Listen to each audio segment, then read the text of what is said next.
Lorbas had made it to 2 years of age, and so, on the advice of our veterinarians, we proceeded to surgical treatment of his hip dysplasia. The recommendation was a femoral head and neck arthroplasty. This is a grueling procedure where the surgeon removes the head and neck of the femur and thus eliminates the painful bone-on-bone interaction and hence the cause of the pain.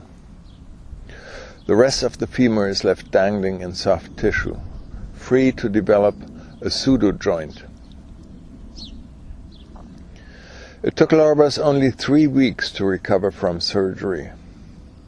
After a mere 4 weeks, he was back to his favorite sport, ball playing.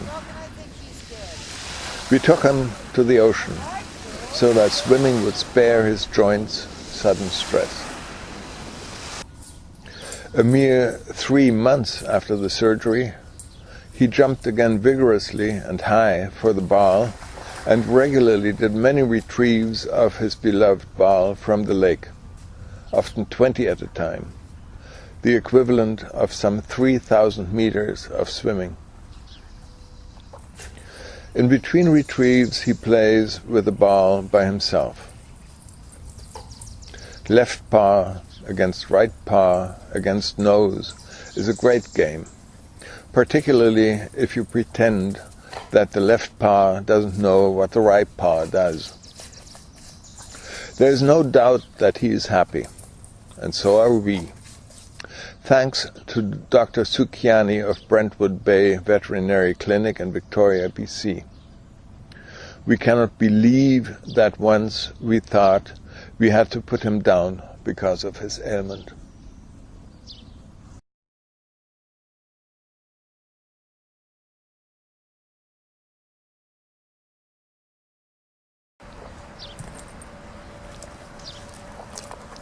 There is no end to Lorbas' capacity for playing ball. If we don't initiate the game, he tries to entice us to play. A standard version of the game is to throw the ball across the house so that he has to search for it. Sometimes we are able to fool him as to the direction of the cast. Then he has to search large areas. He searches beautifully and vigorously, relying almost exclusively on his nose. A whiff of the ball tears him around and turns him to decipher the exact location from which he happily and proudly retrieves the ball. After a few retrieves of this kind, it is time for a rest in the shade and for pure, undisturbed and uninterrupted enjoyment of the possession of the prized ball.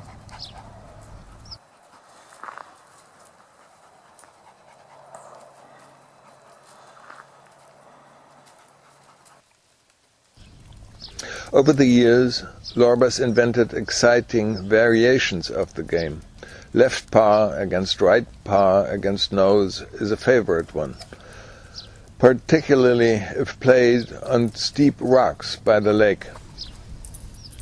Although never afraid of racing into the water from a beach, he had initially great trepidations with entering the water from a rock.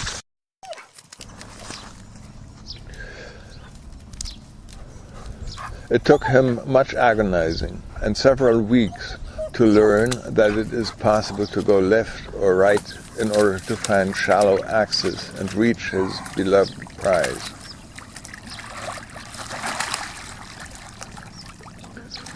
He has yet to learn that he could just jump in at certain places, and that is probably also good.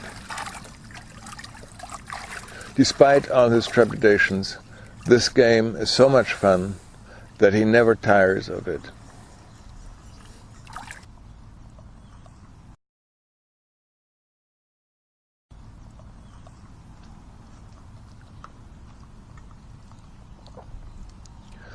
Lorbas comes from a breed of superb hunting dogs. If it were not for his hip dysplasia, he would have made a great breeding dog. Watching him retrieve balls shows already what a great retriever he is. He never misses an opportunity to hunt. Butterflies, dragonflies, fish, anything and all interest him. In the meadow, he often amuses himself with finding voles or small rodents. Sometimes he catches one. Then he plays with it, often not doing much harm. A big chum salmon in the river really puzzled him.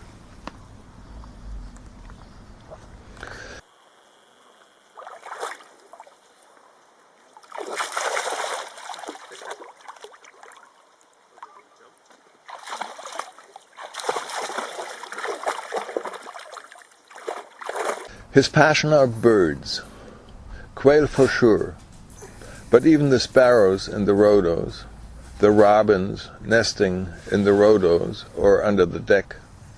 They keep him busy and occupied for weeks. Rabbits, of course, are a real prize.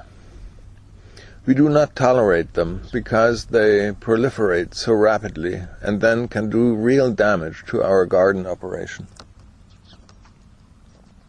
Lorbas has learned to watch for rabbits, which often materialize in front of the big cedar across the lawn. If he sees one there, he notifies me, and if I'm able to shoot it, he retrieves it with me. In this instance, I was sure I had missed a small rabbit. But Lorbas went after it, and after a bit appeared with the tiny animal. So, with a bag of sometimes a dozen rabbits per season, his superb hunting talent is not entirely wasted.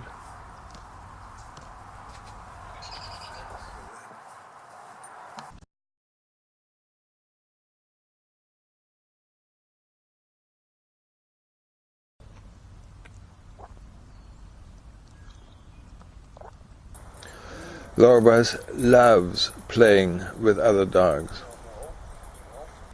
We got him originally as companion for our older dog, Fritz. But the young, rambunctious puppy, full of pep, was at times almost too much for the more sedate Fritz. Initially, Fritz clearly considered Lorbas somewhat of a nuisance.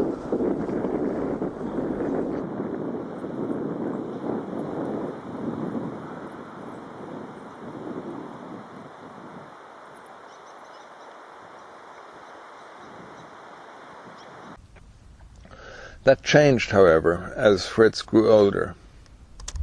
Turning 14 and then reaching almost 16 years of age, dear old Fritz became blind, largely deaf, and developed serious joint pains.